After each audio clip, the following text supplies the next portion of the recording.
Hello আসসালামু আলাইকুম। আরেকটা নতুন ব্লগ নিয়ে এসেছি আপনাদের জন্য। আশা করি সবাই ভালো আছেন।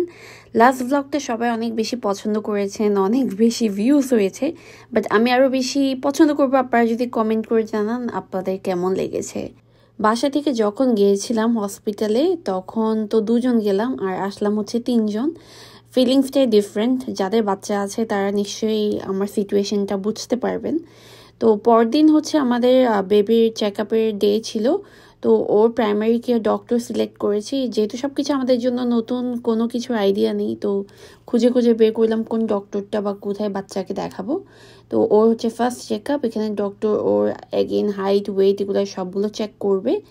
আর এখন থেকে ওর 18 বছর পর্যন্ত এই লোকেশনে এই ডক্টরের আন্ডারে ওর চেক আপ করা হবে, যদি আমরা অন্য কোনো ডক্টর চেঞ্জ না করি।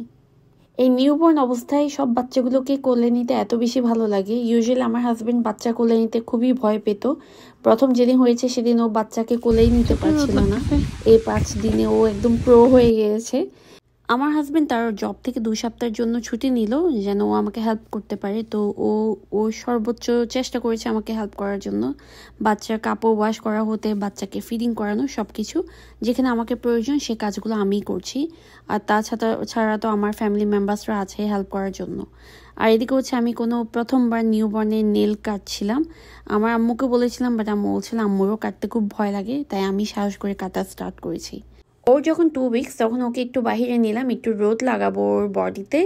তো আম্মুরা বলছিল কাপড় চোপড় খুলে তারপর একটু রোদ লাগাতে হবে যেন ফেসে না লাগে। আমরাও তাই ট্রাই করলাম, বাট আমার মনে হয় আপনার কাপড় চোপড় খুলতে হবে না, আপনি বাচ্চাকে একটু রোদের তাপটা লাগানোর জন্য কাপড় পরিয়ে নেওয়াই বেটার। কারণ ওদের স্কিন যেহেতু খুবই সেন্সিটিভ, সানবার্ন হওয়ার সম্ভাবনাটা অনেক বেশি। আমার এইবারের ভিডিওটা একটু জগা খিচুড়ি লাগছে। অ্যাকচুয়ালি বেবি হওয়ার পর টোটালি টাইম পাই না। বেবিকে দেখার পর ওর খালামণি ওর জন্য গিফট এনেছে, মানে আমার ছোট বোন তানিয়া।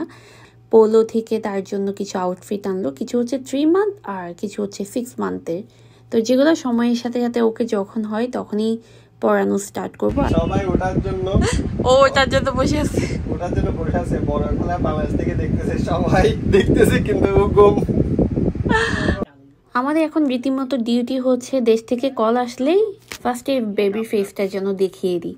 তো ওরা বেবির সাথেই কথা বলতে থাকে, এখন আর আমাদের সাথে কথা বলে না। আর এদিকে বেবি 2 উইকস হয়ে গেছে। আম্বিলিকাল কর্ডটা যেহেতু এখনো পড়েনি, তো আমরা ওকে জাস্ট গাটা মুছিয়ে দিই আর হচ্ছে একটু মাথায় পানি ঢেলে দিই। আমাদের বাসায় সাডেনলি রেনোভেশনের কাজ চলছে, তার মধ্যে তো হসপিটাল থেকেও আসলাম। মোট কথা হচ্ছে সবাই এত বেশি বিজি হয়ে গেছি, 2 সপ্তাহ হয়ে গেছে কারো বাসায় এখনো মিষ্টি ডিস্ট্রিবিউট করা হয়নি। তো ভাবলাম কিছু মিষ্টি কিনে আনবো আর কিছু হচ্ছে আমরা হাতে বানাবো। আর এদিকে হচ্ছে শিন থেকে কিছু বাক্স আনলাম যেগুলো করে মিষ্টিগুলো ডিস্ট্রিবিউট করব। আমার আরো অনেক কিছু করার ইচ্ছা ছিল, মানে মিষ্টির পাশাপাশি আমি সুন্দর করে বাক্স রেডি করব যেগুলো দেখতে অনেক সুন্দর লাগবে, বাট শরীর আর দিচ্ছিল না, তাই এই বাক্সগুলো রেডি করলাম। আর হচ্ছে আমি স্টিকারও আনলাম, লাইক ইটস আ বয়, যেন যারা জানে না তারা যেন জানে যে ছেলে হয়েছে। তো এইভাবে ছেলের স্টিকারটা লাগালাম। আর হচ্ছে যা যা মিষ্টি আমরা বাসায় বানিয়েছি সেগুলো এখানে দিব। আমার আম্মুর প্ল্যান ছিল হচ্ছে হাতে বানানো মিষ্টি দিব, বাট 200টা বানিয়েছি। বেবিকে ঘুম পাড়িয়ে যতটুকু সম্ভব ততটুকু করেছি আমি আর আম্মু। এখানে অনেক ফ্যামিলি আছে, আমার কিছু ফ্রেন্ডসের ফ্যামিলি আছে, আম্মুর ফ্রেন্ডসরা আছে। তো সবাইকে তো আর হাতে বানানো মিষ্টি দেওয়া পসিবল না, তাই যা বানালাম সেগুলো আর কিছু হচ্ছে দোকান থেকেও কিনে আনলাম, মিক্স করে হচ্ছে সবার বাসায় ডিস্ট্রিবিউট করব।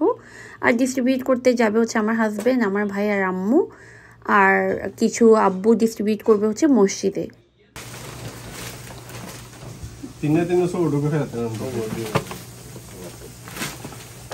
ওকে, সো আমাদের হচ্ছে আজকে মিষ্টি বিতরণ করা হচ্ছে যারা এখানে আছে আন্টিরা ওদের বাসায়।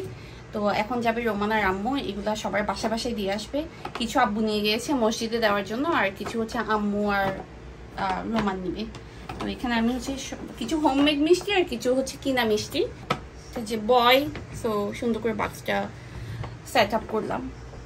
এই তো, যেহেতু অনেকগুলো ফ্যামিলিতে আম্মুর গিয়ে দিয়ে আসতে হবে, রাফি আর আমার হাজবেন্ড অতগুলো ফ্যামিলি চিনে না আর ওরা লজ্জা পাচ্ছিল। তো ওদেরকে বললাম আচ্ছা তোমরা ড্রাইভ করো, আম্মু সবার বাসায় দিয়ে আসবে। আর আম্মুকে এটাও বলেছি গিয়ে গিয়ে যেন গল্পে লেগে না যায়, জলদি জলদি সবকিছু দিয়ে যেন চলে আসে, বিকজ আমার খালারা আসবে বোস্টন থেকে বেবিকে দেখার জন্য।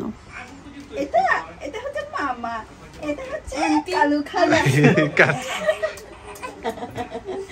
না না সুন্দর খেলা এটা সুন্দর খেলা আমার খালা খালু এসেছে নিউ ইয়র্কে ঘোরার জন্য তো আমার খালুর খুবই ইচ্ছা না বেবিকে দেখে যাবে তো ওরা আরো 2.5 ঘন্টা ড্রাইভ করে আমাদের স্টেটে আসলো শুধুমাত্র বেবিকে দেখার জন্য আমিরাও দেখে আছে আমিরা তুমি কি হবে তুই আইটা বল দিয়া নাই এটা খালি প্রত্যেকবার আই হবে তুমি ব্ল্যাক করে গেছো আমিও ব্ল্যাক হয়ে গেছি ওয়াই তুমি কালো হয়ে গেছো আমি ব্ল্যাক হয়ে গেছি আমিরা না ও বড় হয়ে গেছে সেজন্য তোমাদের বড় লাগছে হয়ে গেছে আমি মোটা হয়ে গেছি I was for 15 জন ওই হলো এখন এই বেবি হওয়ার পর আমাদের বাসায় ফার্স্ট গেস্ট হচ্ছে আমার খালারা বেবিকে দেখতে আসার জন্য আর হচ্ছে ফার্স্ট গিফট বেবি হওয়ার পর যেটা পেলো এই সুন্দর একটা চেইন আমার খালারা নিউ ইয়র্ক থেকে বাই করেছে ওখানে ছেলের জন্য নাকি মেয়ের জন্য আজকাল তো আমার তো পছন্দ হচ্ছে মেয়ের জন্য মেয়েদের গুলো হ্যাঁ প্রমি করতে পারবো না আমি প্রমির জন্য দিচ্ছি না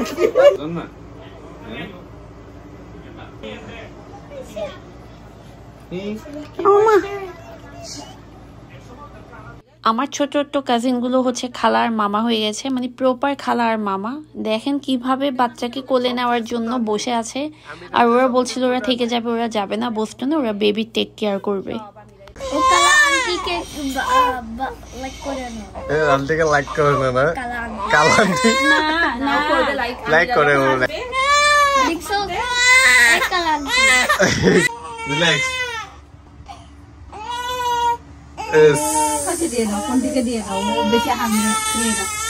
আমি আমার এই ব্লগটা এখানেই শেষ করছি আশা করি আপনাদের ভালো লেগেছে ভালো লাগলে সাবস্ক্রাইব লাইক এন্ড শেয়ার করবেন আর কমেন্ট করেও জানাবেন আপনাদের কেমন লেগেছে বিকজ কমেন্ট না করলে আমি বুঝতে পারবো না আপনাদের আমার ব্লগটা ভালো লাগছে কিনা লাগছে না